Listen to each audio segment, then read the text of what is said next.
There was a guru in an ashram. He was living alone for quite a long time. One day, one particular student came to him and he said that the student wants to live with this guru and learn spirituality. The student was blind in one eye. So, this guru had some compassion towards the student and he admitted him into his ashram. But over a period of time, the guru came to know that the particular student is little bit idiotic, not really very sharp, and sometimes behaves in a very foolish and stupid way. Still, as the guru had a compassion towards this particular student, he allowed him to stay in the ashram in spite of all the personal limitations. But then the guru thought, next time when he has to take any student, there must be an entrance test for the student, and the next student should pass in a particular philosophical argument or a spiritual argument, and then only he will admit him. That was the decision he had taken.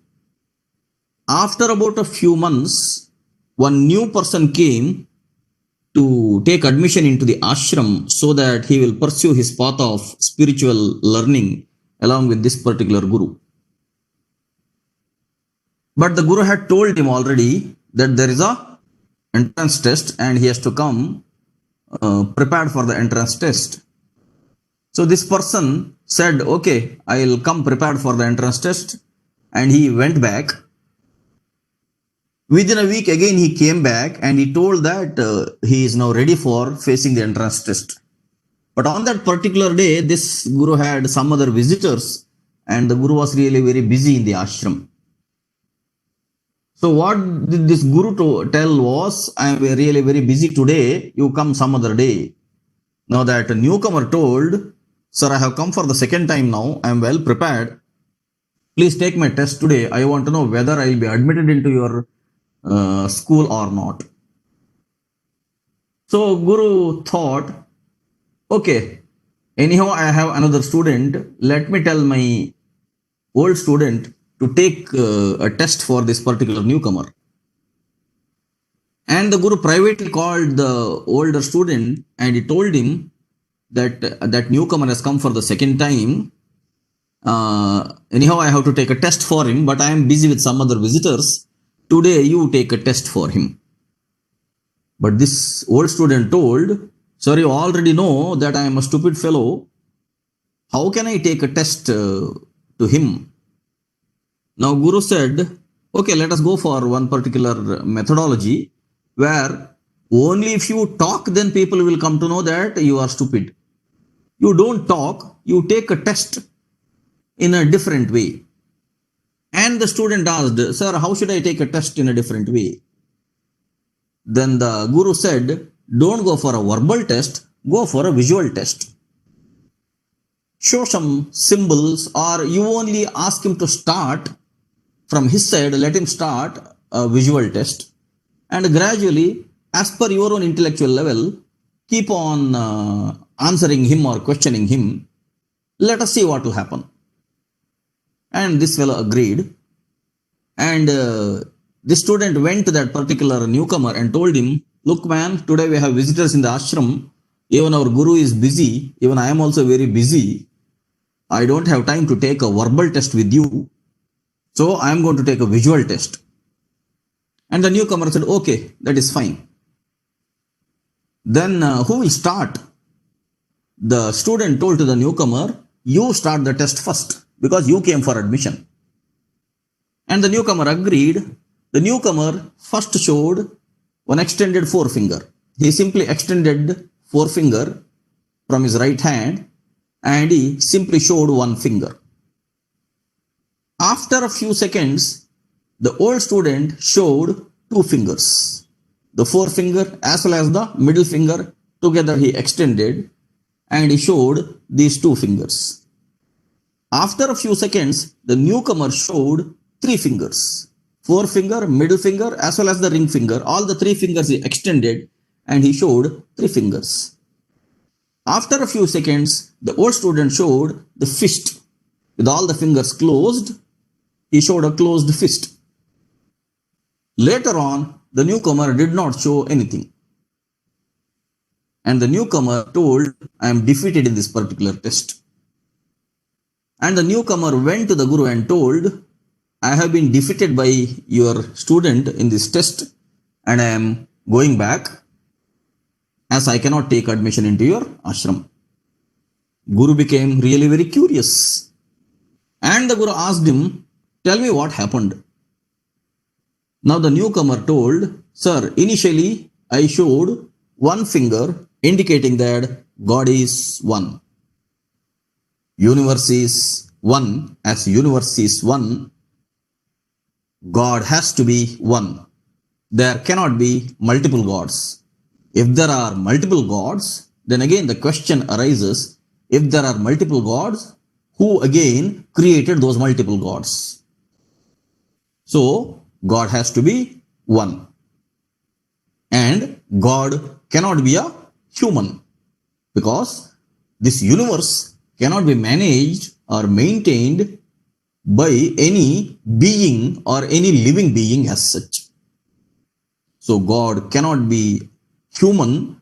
God has to be beyond names and forms. So God has to be one. This is what I showed. Thinking about this fact, I showed it to your student. Later on, your student showed two fingers. Two fingers means, who will think of God? Whoever tries to understand nature, whoever tries to understand themselves, whoever tries to understand the cause of this life, only they will think of God. For them, God exists. For the others, it may not make a sense at all that a God exists for them. That is how some people become theists and some people become atheists, each with their own freedom.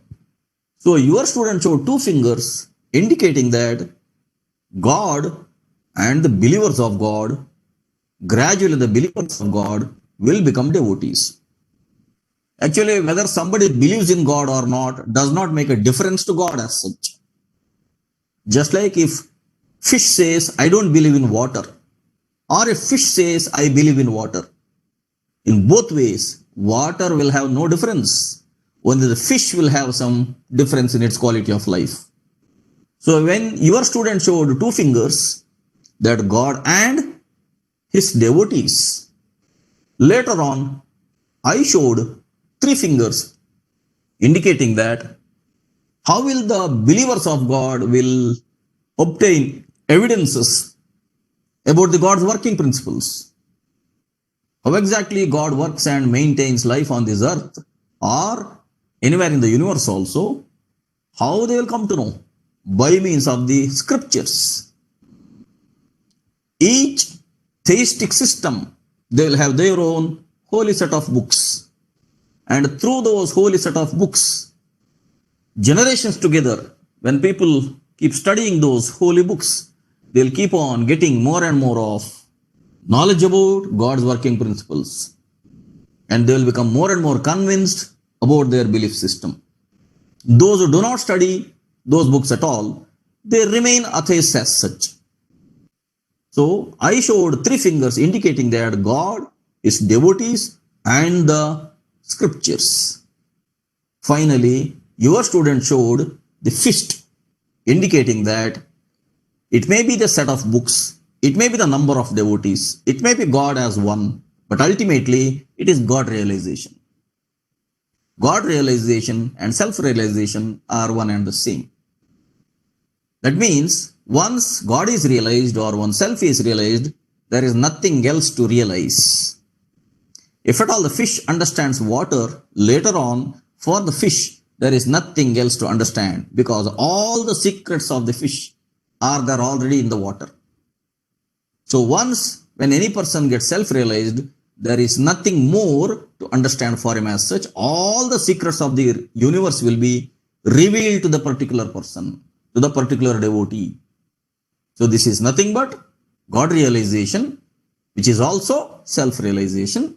So when your student showed this fist, I could not show anything else. That is how I am defeated. Sir, I am going back. Now the Guru told him, wait for a while. I'll call my student and I'll ask him what has happened. I'll ask him. So the Guru called the old student and he asked him, look, man, this newcomer is telling that he is defeated by you. And you tell me what happened. Now the old student said, sir, I am so happy that I defeated him by means of this visual test. I gave him the chance to start the test. Initially, he showed one finger, indicating that I am blind in one eye. And I thought for a while, I became angry. I showed him two fingers, indicating that at least he can see through both of his eyes. This stupid fellow did not keep quiet further. Later on, he showed three fingers, indicating that together we have only three eyes working. I became so angry on him.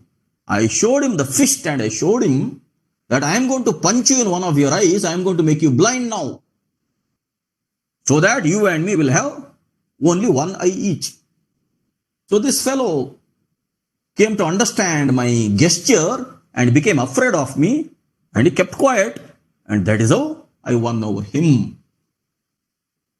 Now the Guru understood the great communication gap that happened in between these two people.